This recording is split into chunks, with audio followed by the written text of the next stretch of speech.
Hi, everyone.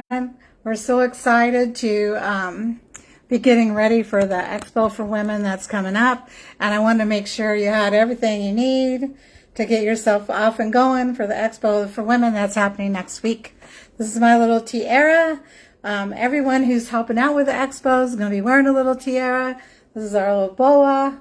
Everyone who's volunteering for the Expo for Women and working the event will be wearing a boa. It's always important whenever you are going to go to an event or a pop-up shop or a vendor show or whatever you like to call them, that you identify who your help is in case you run into trouble. So we always like to let you know that we're all ready. And if you're coming to our event, we want you to wear your bow and your tiara too at the event so we can make it a lot more festive at your booth area. So today we're going to talk about maximizing your trade show experience. So this is true if you are going to be an exhibitor at the Expo for Women or if you're going to be an exhibitor any other place. And up until a few weeks ago, I thought pretty much everybody had been an exhibitor at an expo or had been to an expo. I've been to this one particular expo, the Expo for Women. Mm-hmm. I actually took my daughter to as a baby. She's like in her 30s now and she has her own baby. And I can remember walking with her like through the expo, meeting all the ladies. It was our big outing for the year. It's, sometimes that happens when you have kids. So anyhow, and you work full time. So it was our big event. So I like to make it very festive for all the ladies who came after us. And this year, my daughter will be coming to the event and she'll be bringing her baby too. And so we're like so excited to have it, the Expo for Women, be generational, right? It's like so exciting. So anyways, even if you don't come to the Expo for Women as an exhibitor, I want you to have a really great exhibitor experience anywhere you go. So what we're going to do is we're going to give you like 7 tips on how to maximize your exhibitor experience. So first, I'd like to talk a little bit about trade show marketing and why it's important. So I have all of this written down in a blog that I put together, and I'll be putting that in Expo for Women's Facebook page and also in the event page. We did do this in the event page, but I don't know, something happened and it's not there. So I thought we'd do it here. So that way you could get the information that you need to. And we'll also be sending it out in a newsletter. So if you would like to be on our newsletter email list, just make a note here and we'll add you to it. So anyways, there's like 6 reasons why you might want to be an exhibitor at a trade show or a fair. The first one is to continue to build relationships with your past, current, potential, and future customers. There's all kinds of studies out that say for someone to buy something, it takes about 7 to 10 exposures or contacts. So a trade show is one of them. So whether you are just looking to meet new people, that's exposure number 1. If you invite people you did sold to in the past or provided a service for them, this may be 6 or 7 or 10 or 11. You don't know really where you are in the situation here. So it's always important to maintain those. So just think of your trade show spot as like a little store. It's your little mobile store, and you're inviting people that you know and people you'd like to know to come into your little store. So they're not going to come unless you invite them. Now, one mistake a lot of people make is they wait for the trade show host to do the inviting. So, that does happen on occasion. Sometimes trade show hosts buy a lot of advertising. We like to thank WSBT and B100 and WNIT for helping us get the word out about our event, and WNDU and whoever else is out there we don't know helping us in the media area. But sometimes they don't. So it's really, really an opportunity for you to not only pick up new customers, but to pick up I want to say like get your old customers back. So if you're there at the event with 100 vendors and everybody invites 1 person, then you have 100 people coming. If everybody invites 10 people, you have 1,000 people coming. So if every vendor is at a show invites 10 or 20 of their customers or friends or relatives to come to an event, it could be a really great event for everyone, even if your event show host does not do any marketing for you. The another benefit too of being involved in a trade show is you get to develop new partnerships. So you meet people in your community who are doing the same thing you're doing, or doing something a little bit different, or someone that kind of goes along with what you do. For example, say you are a clothing designer and you design clothes, and you meet someone who sells purses, and then someone else who sells shoes, and then someone else who sells jewelry. Then you could create a partnership, and you could all do a trunk show, or like a little mini fashion show, or some program together where you could cross promote to each other's customers, and have a really great time and make some money too. So never underestimate the power of partnerships. Also, network. You know, they say when you meet someone, you're not just meeting them, you're meeting 250 of their friends. So when you meet me, you're meeting me. But I may or may not need your service, but since I'm pretty sure most of us know 250 people, it's like who you would invite to a wedding. Then there's chances are there's somebody in my network who are circle of influence who could maybe use your service.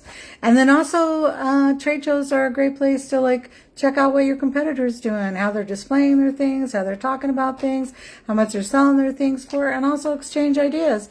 You know, it's just trade shows are just a great place.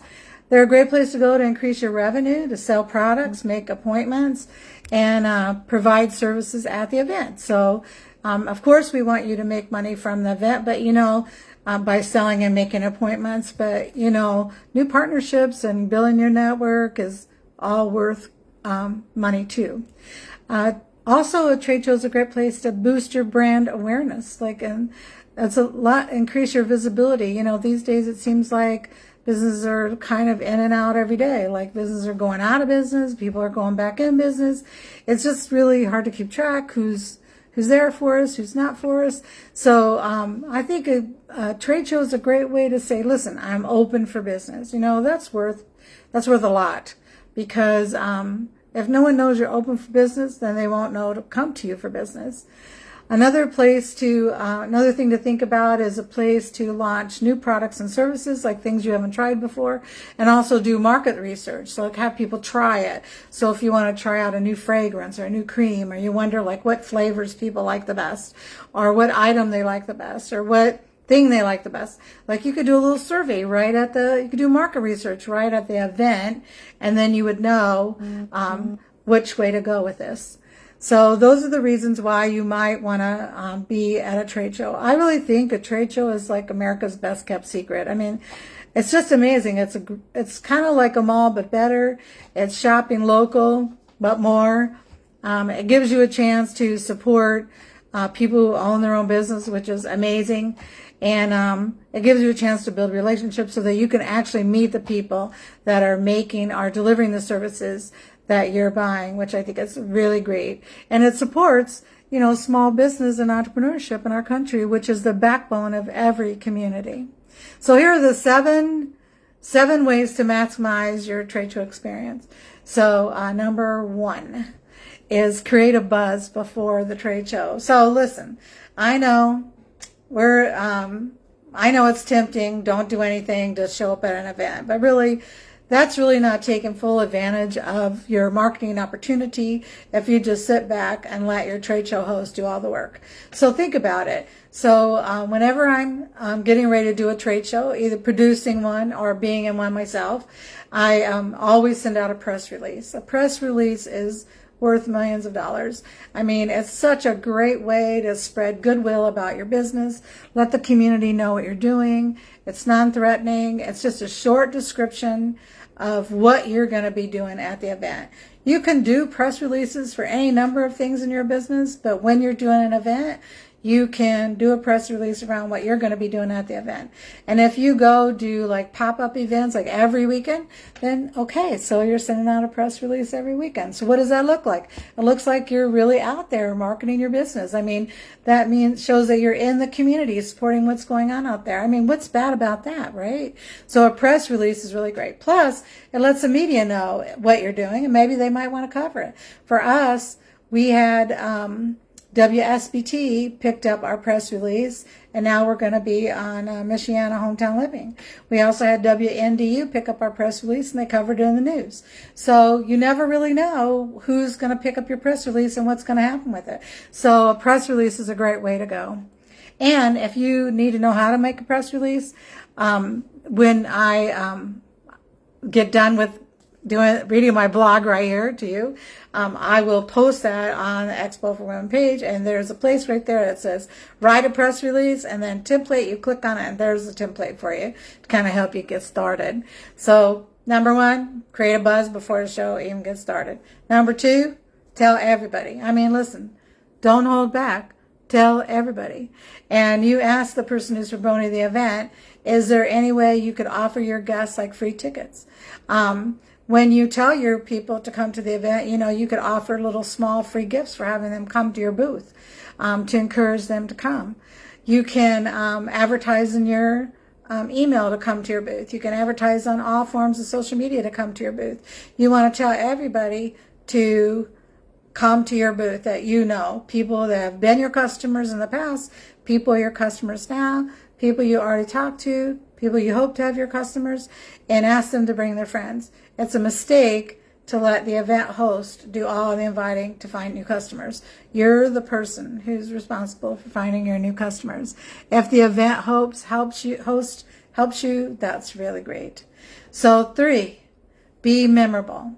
So it's important when people go by your table, so everybody has a little piece of real estate there. It's usually like a 10 by 10 booth or 8 by 8 booth, or sometimes it's a 6-foot table, sometimes an 8-foot table.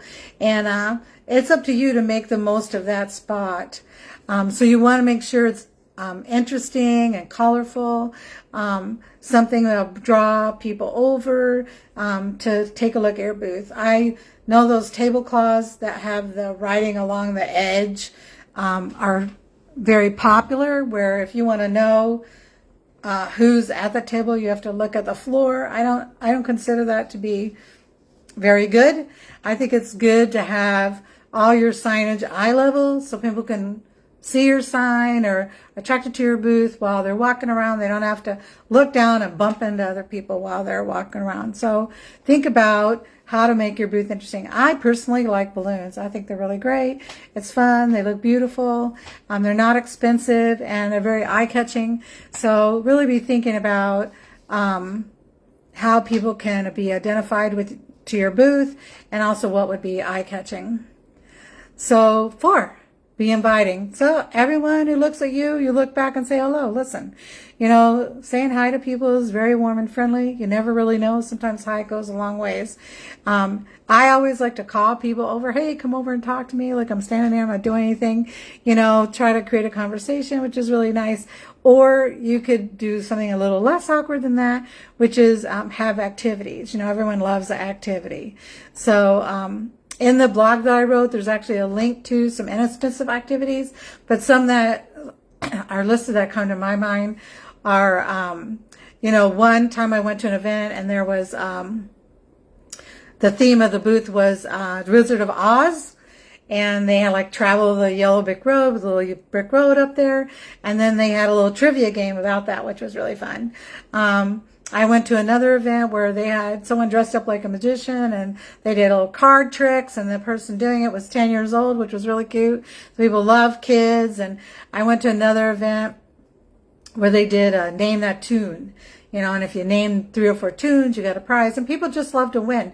It doesn't have to be a lot, but just a little something to help them win.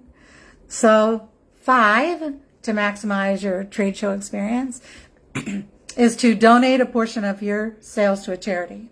I always think it's great to adopt a charity that's similar mission that you have.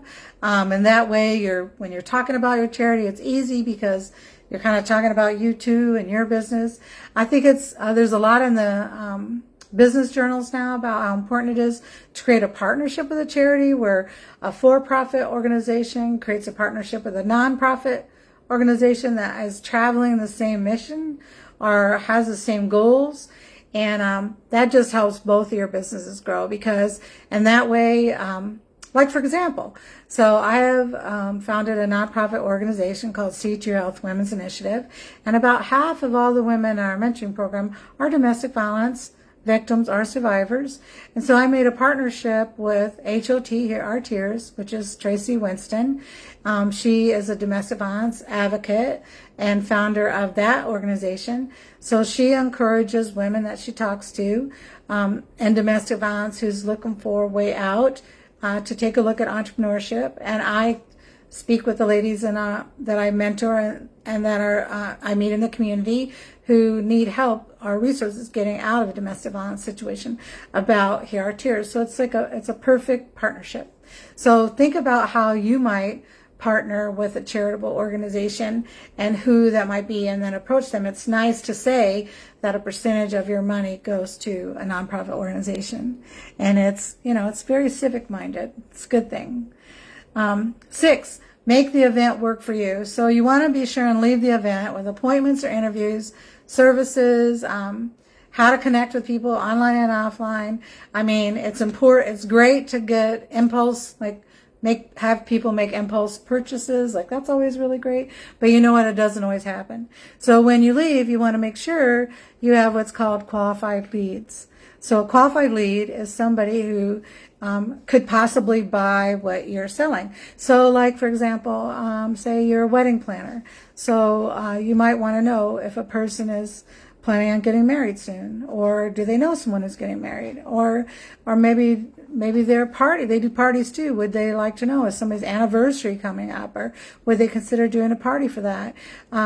If I said no to all those things, then I would not be a qualified lead. If I said yes, I had those things coming up, then I would be a qualified lead. So your job is to try to figure out, when people come by your booth, who's a good qualified lead for you, and make sure you get their contact information and follow up with them. It's better to leave with 50 qualified leads than 500 names that you don't know what they want with you, if anything. I mean, you may end up calling 450 people before you get to those 50 qualified leads. So you definitely don't want to do that. It's not good use of your time. So it's important for you to identify, when you're at the event, who is a qualified lead and how you might reach them. So number 7, our last tip, is to make sure the event works for you. So this is really important. I think everyone should leave a trade show event or pop-up, or having made either new customers, new business contacts, or new partnerships. You need to leave with something tangible. I think that's really important. So you need to go into the event with 3 or 4 reasonable goals that you can measure, with actions that you can take to make that event work for you. And I think once you start doing that, you're going to love doing events, because they're such a great experience to be able to help other people, to either help the people who are coming to the event get connected to products and services that they need or been looking for, or help the other business owners feel more confident in what they're doing, or helping each other create new partnerships so that you can move forward in a stronger way. So I think events are amazing. So the thing is, we kind of have to leave you with this one question. So the question is this event going to work? That's what we want to know. Am I going to make money from it? That's the thing. I'm going to spend all this money for an event, and am I going to make my money back? Am I going to break even? What? So the thing is, we know that trade shows work. They've been around for years. They're going to be around for many more years. So we know that they actually do work. The question is, do you know how to make it work? That's really the key. It's really up to you to figure out how for you to make it work. And always remember that your business is your responsibility, and nobody is going to go up and swoop in and do it for you. You have to do it for you. The suggestion, or the advice that I would give you, is to find other people who do a lot of trade shows and ask them, what do you do to be successful at a trade show? What do you do to create new partnerships? What do you do to network at the event? What do you do to help people make an impulse shopping decision, right? What do they do? And then ask 4 or 5 or 10 or 15 people. And once you get 4 or 5 answers that match, do those things and see what works, see what happens, but really being part of a trade show is such a great opportunity for you to get the word out about your business and also to increase the visibility for you. And I really can't think of any other way. It's fairly inexpensive when you think about how much time goes into it, like your hourly rate, I guess you could say. And when you break it down also for advertising costs, it's generally less money than it would cost to make a TV commercial, let's say, or a radio commercial. So, I mean, really think about how to make a trade show work for you. So in the meantime, I'd like to invite you over to the Expo for Women, Ladies' Day Out, if you're in South Bend, Indiana, on Tuesday, March 28th. And you can stop on by, say hello, ask for Cindy Cohen and tell them I asked you to come over and see what's happening over there. Say hello to all the vendors, the people that are in our community. Let them know that you appreciate them and you're so glad that they came out on that day. And we'll be glad to see you too. So until then, stay healthy, stay connected, and stay you. Bye-bye now.